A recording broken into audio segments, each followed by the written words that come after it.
Hi Leo, January 2026, unang buwan ito ng taon. Happy New Year. Ano na? Grabe ka na 2026. Ay, nagsisimula pa lang. Late na ang upload na to. Paano na? Hindi pa natin nasisimulan. By the time na mapanood mo ito, January 6 na. Oo, pero eto na. Kuha lang tayo ng ilang guidance. Medyo naging busy kasi tayo nitong holiday. Pero Leo Energy, kamusta kayo sa pagpasok ng bagong taon na ito? Anong kailangan nyong marinig? Guidance para sa mga Leo. Message? Taong ito. Okay. May gustong mga bumagsak, hindi natin pipigilan. Isa-isahin po natin. Si King of Cups medyo nakaganito, no? Very upright na natin yan. Five of Wands, the Star, the Magician, Seven of Swords. Okay. Ang dalawang manifestation card, pagtabihin natin, both reverse.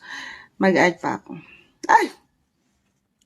Apakasipag nito, simula nang mag-live ako, tayo po ay live na live. Sa tanungan session, kanina pa bumabagsak. Si Three of Swords, pakita natin sa live. Ayan. Hindi kailangan katakutan o ilaliman. Hindi po isang medical advisor si Moonchild.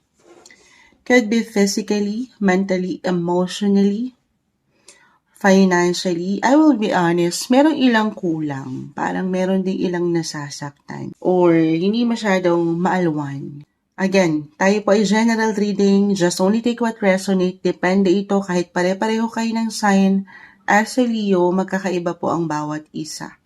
Depende kung saan kayo nag-iwan ng higit ng prioridad sa buhay. Halimbawa, kung ito ay tungkol sa inyong kalusugan, hindi isang medical advisor si Moonchild. Maybe this is a sign. Since andito tayo, new beginnings, new year, fresh starts, why not?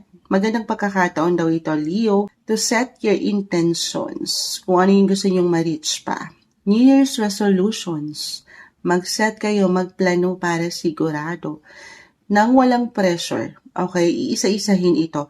Nang nasa balance, sabi ko nga si King of Cups kasi nakaganito eh. Parang may ilang imbalances rin marahil. Kamusta kayo? Tanungin ng sarili ha. Sa part na ito, of course, kayong higit na makapagsasabi. Listen to your intuition. Listen to your body, guys. Physically, mentally, okay ba kayo?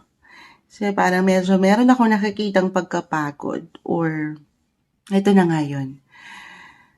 Ang pinaka-advice, health-wise, or i-priority nyo naman yung kayo mismo, more on self-care, self-love. Oo. Or meron kayong kailangan ayusin, kumpunihin, linisin, mag-declutter, mag-ayos naman. Alam nyo, parang message din to kay Moonchild as I have my Leo as a rising sign. Ay, parang merong ilang kakulangan. Dalawa lang naman ito. It's either merong nakukulangan or nasosobrahan. Balance is the key. Na hindi madali, Leo. Kasi hindi naman tayo perfect. Pero uunti-untiin daw ito nang walang pressure or hindi kayo na-overwhelm. Samahan nyo ng merong galak, kumbaga may saya. As a Leo, naturally, yung placement nyo ay very magaan, happy. Yung halimbawa, yung gusto nyong ma-achieve physically, alam nyo, parang hindi bagay magpayo. Hindi bagay magpayo si Moonchild sa mga ganito health-wise. Sa akin talaga manggagaling. Yung mag-enjoy kayo ha, kung paano kayo magiging healthy pagdating sa fitness. Halimbawa, sa pag-yoga or pag-zumba. Yung ganun ba? Kumbaga parang nagiging masaya din kayo. Happy lang. Nang walang pressure na kailangan nandun na kayo sa resulta. Unti-untiin. Take everything one day, one step at a time. Okay. Actually, isa lang iniiwan ng baraha dito, pero ito'y may solusyon, resolusyon, anumang pinagdadaanan nyo, unang buwan pa lang ng taon. Lalo pa for some na nag-start talaga from day one, yung ideya na yon na parang talagang zero from scratch. So, kung nanaisin nyo lang naman, magplano daw kayo para sigurado isulat nyo yung mga intentions nyo. Baka makatulong, maaaring makatulong, malaking bagay. Okay, let go, release, ganun din yung nakikita natin dito. Release of anything or anyone that no longer serves you or serve a purpose sa iyong buhay. At kita mo may 3 espada dyan. May ilang hindi makatotohanan akong nakikita. Be practical then realistic and be truthful sa kung anong tinatakbo ng sitwasyon o relasyon o yung ikaw mismo, maging totoo ka lang sa kung anong kaganapan ngayon sa iyong buhay. Kasi wala tayong higit na minsan kalaban kundi tayo lang din. Okay?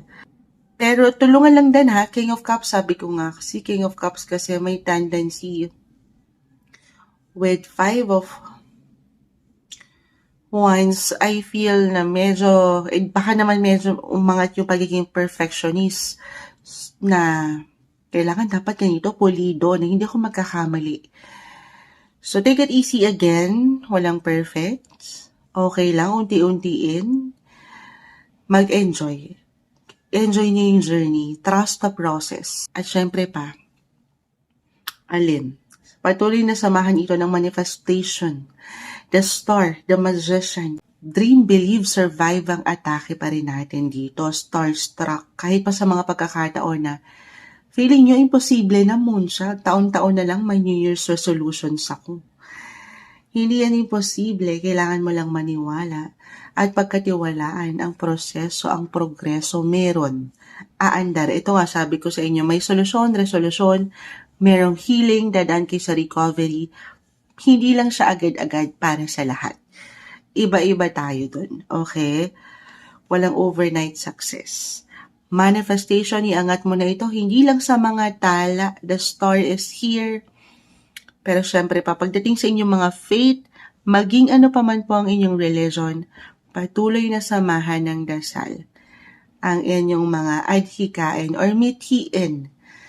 Hindi lang ngayong buwan, pero sa mga susunod na yugto na ito ng iyong buhay. Ito yung umangat na guidance, advice, messages na marahil kailangan yung marinig. Unang buwan ng taon, January 2026, Leo.